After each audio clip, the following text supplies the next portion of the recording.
Hello बच्चों, मैं Shubham Singh Vashishtha academy में फिर से आपका स्वागत करता हूं।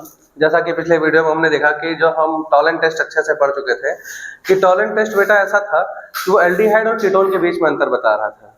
मान लीजिए कि एक विशेष प्रकार के एल्डिहाइड और एल्डिहाइड में ही अंतर बताना हो, जैसा कि कहने का मतलब ये है कि एलिफैटिक और एरोमेटिक एल्डिहाइड के बीच में अंतर बताना हो तो हम फेलिंग टेस्ट का यूज कर सकते हैं। जनरली फेलिंग टेस्ट का यूज एलिफैटिक और एरोमेटिक एल्डिहाइड के बीच में अंतर बताने के लिए किया जाता है। एलिफैटिक एल्डिहाइड जो होता है बेटा वो फेलिंग सॉल्यूशन का टेस्ट देता है, लेकिन जो एरोमेटिक एल्डिहाइड होते हैं वो फेलिंग सॉल्यूशन का टेस्ट नहीं देते हैं।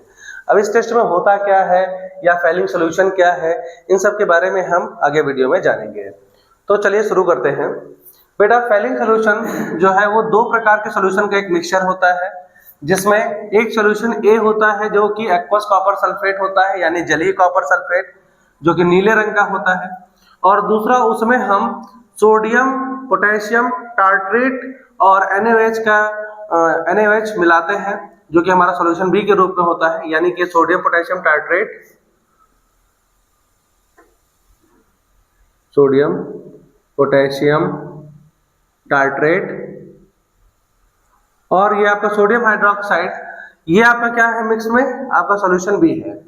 इन दोनों को मिलाने पर एक कॉम्प्लेक्स मिलता है, वो आपका क्या कहलाता है, फेलिंग सॉल्यूशन कहलाता है। देखिए अब दोनों को मिलाने पर होगा क्या, इन दोनों को जैसे ही मिलाएंगे आप तो कॉपर सल्फेट का सबसे पहले रिएक्शन बन जाता है बेटा NaOH के साथ होता है, जिसकी वजह से यहाँ पर CuOH का ट्वाइस बनता है, प्लस आपका Na2SO4 बनेगा। ठीक है, क्या बनेगा, Na2SO4 यानी सोडियम सल्फेट आपका बन के तैयार होगा। अब ये जो CuOH का ट्वाइस है ये बेटा जाकर के प्रेसिपिटेशन होने लगता है इसका, यानी कि नीचे जाकर के बैठना शुरू हो जाएगा। ठीक है, तो ये इसको नीचे बैठने से रोकने के लिए ही सोडियम पोटेशियम टार्ट्रेट का यूज किया जाता है। ये इसको इंगेज करके रखता है। कैसे इंगेज करके रखता है आइए देखते हैं।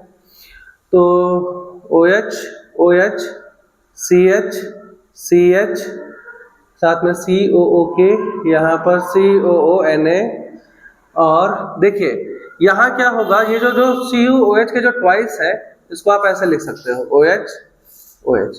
यहाँ ये होगा बेटा कि ये H2O के फॉर्म में इसके साथ और ये भी H2O के फॉर्म में इसके साथ निकल के अलग हो जाएगा, और ये जो कॉपर है वो आपका इस ऑक्सीजन, इन दोनों ऑक्सीजन से इसका बॉन्ड बनेगा, इससे बनेगा। फिर देखिए क्या होता है, ये इसके साथ CH, फिर CH और यहाँ पर COOK K और COONA।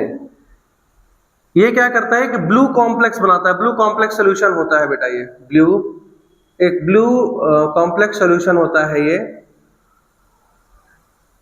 यही आपका फेलिंग सॉल्यूशन है जो कि दोनों के मिलने से बना है। इसका मेन काम यह है बेटा CuOH के जो ट्वाइस था जो आपको यहाँ पर मिला, इसके प्रेसिपिटेशन को रोकना, ये प्रेसिपिटेट होके ताकि नीचे बैठे ना, ताकि ये जब भी आप एल्डिहाइड के साथ मिलाओ तो ये एक्वस फॉर्म में उसके साथ रिएक्शन कर सके। तो इसके प्रेसिपिटेशन को रोकने के लिए ही यहाँ पर सोडियम पोटेशियम टार्ट्रेट को क्या किया जाता है, यूज किया जाता है। तो अब रिएक्शन क्या है, फेलिंग सॉल्यूशन का जो टेस्ट है, टेस्ट का रिएक्शन क्या है यहाँ पर ध्यान से समझिए। जैसे ही आप कोई एलिफैटिक एल्डिहाइड लेते हैं यानी कि RCHO, ये समझिएगा एलिफैटिक क्या है। एलिफैटिक कहने का मतलब जहाँ कार्बन कार्बन की खुली चेन आपको मिलती है, और एरोमेटिक तो आप जानते होंगे जिसमें बेंजीन की रिंग जुड़ी होती है। सिंपल भाषा में इतना समझ लीजिए, बाकी डिटेल में हम लोग कहीं और देखेंगे उसको। तो ये जो आपका एलिफैटिक एल्डिहाइड है, आई थिंक आपको पता होगा क्योंकि बोर्ड बहुत नजदीक है, इसलिए मैं थोड़ा सा इसको जल्दी जल्दी में कर रहा हूँ। एलिफैटिक एल्डिहाइड को जैसे ही आप फेलिंग सॉल्यूशन में डालते हैं तो आप जान रहे थे कि इस टार्ट्रेट का काम ये था ताकि ये प्रेसिपिटेट ना होने पाए, इसका मतलब इसी को बचा रहा था, यही मेन चीज है। तो इसके साथ इसका रिएक्शन होता है, CuOH का ट्वाइस के साथ रिएक्शन होता है। इसके बाद ये जो फेलिंग सॉल्यूशन का ये विलयन है ये इसको ऑक्सीडाइज करेगा, एल्डिहाइड ऑक्सीडाइज होकर के आप जानते हैं क्या बनाता है, कार्बोक्सिलिक एसिड बनाता है, और ये खुद रिड्यूस हो जाएगा। खुद रिड्यूस होकर के क्या बनाएगा, Cu2O बनाएगा। ठीक है, और साथ में H2O बनाएगा। ठीक है, ध्यान दीजिएगा, ये जो सॉल्यूशन था ये कैसा था, ब्लू था। ये क्या था बेटा, ब्लू था। लेकिन जैसे ही एलिफैटिक एल्डिहाइड से आपने इसका रिएक्शन कराया, इसमें ये तो आपका ऑक्सीडाइज होकर कार्बोक्सिलिक एसिड बनाया, लेकिन यहाँ पर ये कॉपर कन्वर्ट होकर ये जो कॉपर ऑक्साइड बना रहा है ये रेड पीपीटी देता है।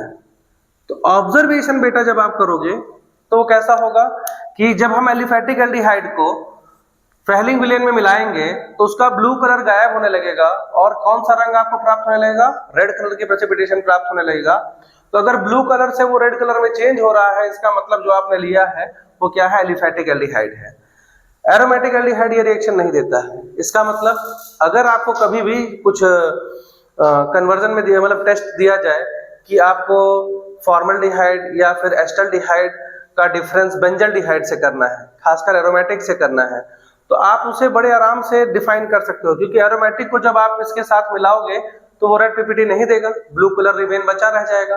ठीक है, वहां पर ब्लू कलर ऐसे कैसा रह जाएगा, वो रेड पीपीटी में नहीं बदलेगा। लेकिन जैसे ही आप एलिफेटिक एल्डिहाइड यानी फॉर्मल्डिहाइड, एस्टल्डिहाइड इसको आप मिलाते हो, तुरंत वो आपको क्या देना शुरू कर देगा, रेड प्रेसिपिटेट देना शुरू कर देगा CO2O का। तो हम बड़े आसानी से एलिफेटिक एल्डिहाइड और एरोमेटिक एल्डिहाइड में इस रिएक्शन के द्वारा डिफरेंशिएट कर सकते हैं।